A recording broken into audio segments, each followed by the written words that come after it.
So I'm actually way more excited to make this video, not because I'm excited to bash on the remake's Poor Unfortunate Souls, but because I get the opportunity to talk about why the original Poor Unfortunate Souls is so incredible. When I think of Howard Ashman's work, the words that come to mind are on point. Everything is always on point. The singing, the acting, and especially the lyrics. Ashman's grip on the English language was truly unparalleled.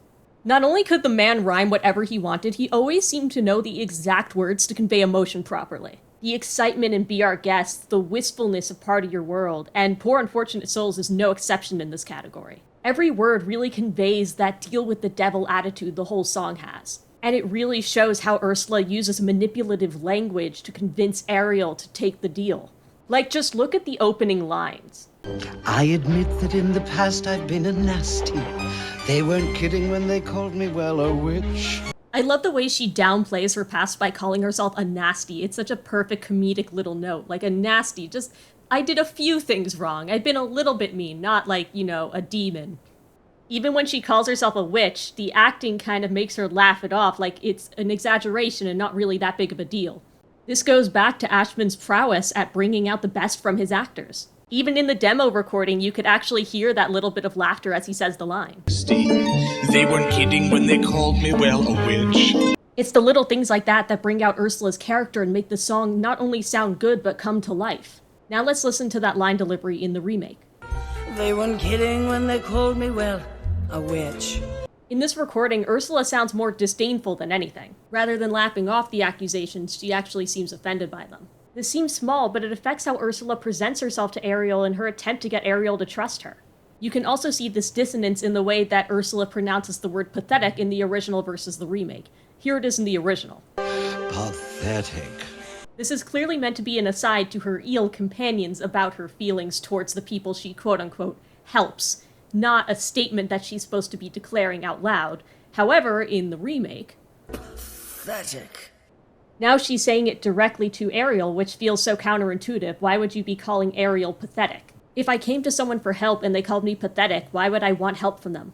As a whole, Melissa McCarthy's performance sounds way too overdramatic and sarcastic to make it seem trustworthy to Ariel. I've mended all my ways, repented, seen the light, and made a switch. I personally can't get past that affectation she's doing with her voice. It makes her sound like she's trying way too hard. Days, I've mended all my ways, repented, seen the light, and made a switch. Do you see how much more natural that sounds? It also flows a lot better with the instrumentals than it does in the remake. In fact, the instrumentals are more subtle in the original. Definitely know a little magic. Really know a little magic. What made the first verse of the original so great is how theatrical yet subtle it was. It's able to set up Ursula's presence in the room without showing their hand on how powerful she is and saving that for the climax. Having Ursula produce a giant ball of fire with that strong hit of the strings this early will take away from the intensity later on. I also noticed that the Ritardondos, hope I'm saying that right, are way more pronounced in the remake than they are in the original. The miserable, lonely, and depressed. Of the miserable, lonely, and depressed. The instrumentals are way more prominent and the Ritardondos are slowed down more. In general, the instrumentals are way more pronounced in the remake with the strings brought to the front of the mix and added onto. I feel that this removes the sense of creeping dread that the original brought with its instrumentals. For example, the bass line of the original song had a tuba to help emphasize the hits. The talent that I always have possessed. And here lately, please don't laugh, I use it all. In my opinion, this helps the bass line feel a lot more menacing. It feels like footsteps of something coming up behind you and getting closer. The remake actually gets rid of the tuba entirely, just leaving the spare bass. Fortunately know a little magic. It's a talent that I always... The overuse of strings muddles the rhythm that was so present in the instrumentals of the original. Unfortunate souls in pain. Yeah, buddy, I'm in pain too. It sounds like the epic orchestral version of itself. There is no thematic reason for it to be this dramatic this early. Again, refer back to the original. Poor unfortunate souls in pain. It doesn't sound nearly as excited because it hasn't built up yet because it doesn't need to. It's still focusing on Ursula as being this fake benevolent person trying to gain Ariel's trust. The remake does calm down after that initial hit of the strings, but then it comes right back up, especially with McCarthy's overacting. To be thinner. That one wants to get the girl, and do I help him? Yes, indeed. Did they sit her down in a booth and give her no direction other than do an Ursula voice? Because that's what it sounds like. This doesn't at all resemble Howard Ashman's careful direction and careful characterization through voice. What makes an animated musical so special is that you don't need to belt out to a theater of 3,000 people. You can be as quiet and intimate as you want. The original puts so much character and life into Ursula without having to belt out to a stage. Melissa McCarthy, on the other hand, yells basically every line. There's even a reverb added to her lines to make it sound louder. So sad! So true! The original doesn't have that reverb. In fact, Pat Carroll's performance has a certain sharpness to it that would have really been hampered by reverb. I understand that in the remake it's a big cavernous space and they want that quote-unquote realism to come with it, but it's just not right for this song. The syllables of Howard Ashman's lyrics and their emphasis are so on point with the beat, they need that sharpness. They come flocking to my cauldron crying, "Spells, Ursula, please," and I help them. Yes, I do. And there's that affectation that Melissa McCarthy keeps trying to do. It's only used sparingly in the original to communicate a sort of condescension, and it's only used on lines where that would actually work. It actually sounds natural to the lines, and that's why it works. But Melissa McCarthy was, again, probably told just do an Ursula voice, and that's what she thought an Ursula voice was. Now, let's talk a bit about visuals. The visuals for the remake have received a lot of criticism, and understandable. A good example is here when Sebastian and Flounder make their way through the trapped souls. It's disturbing, and they're clearly shaking and afraid because they're cartoon characters, and that allows them the freedom of that kind of expression. But the remake wanted hyperrealism, so it's just like a fish and a crab. On the whole, the remake is a lot less expressive and colorful. This will be very important for the climax of the song, which we'll get to in a bit. On the whole, I wonder if they thought that the overacting and weird deliveries would be more appealing to kids, because Disney feels more worried about focus groups nowadays than ever. I'm afraid I had to rake 'em across the cove! Why else would the delivery of that line need to be so much more emphasized than it was in the original? And I'm afraid I had to rake 'em across the coals. I do wonder if they thought that this would be the only way to effectively communicate it to an audience that they think is stupid. And back to the animation, I'm surprised they couldn't use the CGI to figure out some way to replicate that whole thing with the people turning into trapped souls. Maybe they thought it was too scary for kids. Again, I wonder how much of this is all about the kids. I think that the scuttlebutt was put in the story for the kids. They thought that this would test well with the focus groups. But you can't always be relying on focus groups. Jeffrey Katzenberg almost cut part of your world from the original film because he thought it would bore children. Could you imagine Little Mermaid without part of your world? And either way, kids can understand Poor Unfortunate Souls without every line being yelled at them with a weird voice. But on the whole, I've been a saint! Counterintuitively, I'm gonna get that word right. Counterintuitively, however, Ariel's response to Ursula's proposition is a lot more sparse. We got a deal? I don't know. In the original, she expresses concern for her family, which adds some depth to her character. If I become human, I'll never be with my father or sisters again.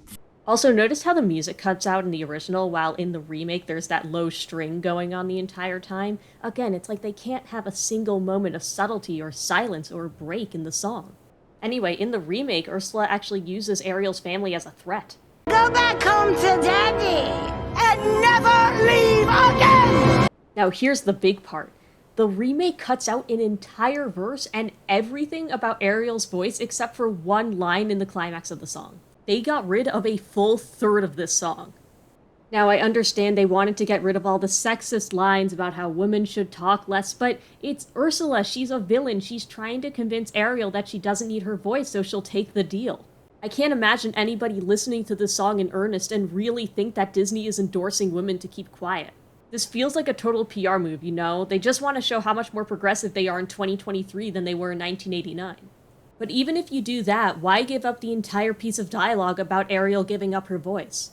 That's an absolutely crucial plot point. It's the main thing Ariel has to give up. You can't just throw it in one line and call it a day. Oh, and something else. They changed this line. The bridge, my sweet, you've got to pay the toll. Take a gulp and take a breath and go ahead and sign your scroll. Got to pay the toll. Pluck a scare from off your tail and rub the blood inside the bowl.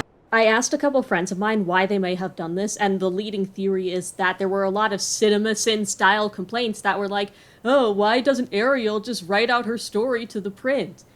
Evidently, Disney could not handle the BuzzFeed articles asking that big question, so they felt the need to rewrite that line entirely to make sure that Ariel's illiterate. Isn't that an exhausting thought? Anyway, let's talk about the climax of the song.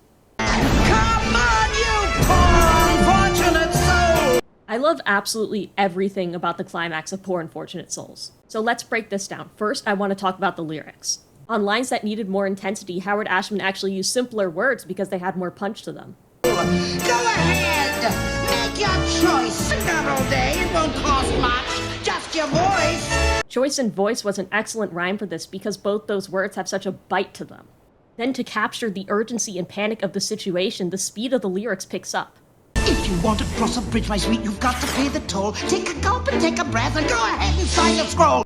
And of course, Pat Carroll only makes this better by the intensity she brings to every line. I know that I can't expect Melissa McCarthy to say the exact same line deliveries, but when she says voice, there isn't nearly the same power and bite behind it. It won't cost much. Just your voice. I also don't have confirmation for this, but it sounds like they slowed the song down somewhat, which takes away from those faster lyrics. If you want to cross the bridge, my sweet, you've got to pay the toll. Pluck a scare from off your tail. It doesn't help that they swapped out the short, sharp notes for the long legato ones. The shorter notes and faster lyrics reflect how Ursula is trying to rush Ariel into signing the contract so she doesn't have time to think about it and leave. The song simply isn't meant to be big and menacing like it is in the remake. Again, in the original, it's like a deal with the devil. Big and overbearing instrumentals would work better for a giant monster than it would for a manipulator. The visual presentation also takes a hit in the remake. Because they were so focused on CGI and realism, they aren't able to use the same color palettes and lighting that help communicate the intensity in the final stanzas. Just look at the original. Blue, red, yellow, those strong primary colors. They take up the entire room. The remake decided to go with a more underwater neon route. The colors are far more static, and the lighting doesn't have that same level of contrast. I don't feel as overwhelmed for Ariel as I do in the original. It doesn't help that Ariel is a lot less involved in these shots than she was in the original. Overall, it felt like they wanted to go with safe cliches as opposed to the choices that made the original so amazing. I think this all reflects the trend of Disney choosing safer and safer choices in order to be as marketable as possible. They took the tight composition and performance of the original and replaced it with stock, marketable choices. And because of that, so much of what made the 1989 movie great was lost. Hi, it's a different time of day, and a different day in general, so I am wearing different clothes. Anyway, I really can't say what went on in the writer's room to make these decisions. I don't know. Maybe they did have a good reason for making these changes. Maybe they didn't. Maybe it was all marketing. But the point is, in my opinion, I feel like the remake's Poor Unfortunate Souls does not tell the story as well as the original does. I hope you enjoyed this analysis. Whether you liked it or you didn't, thank you for taking the time to watch the video, and I hope you have a great day.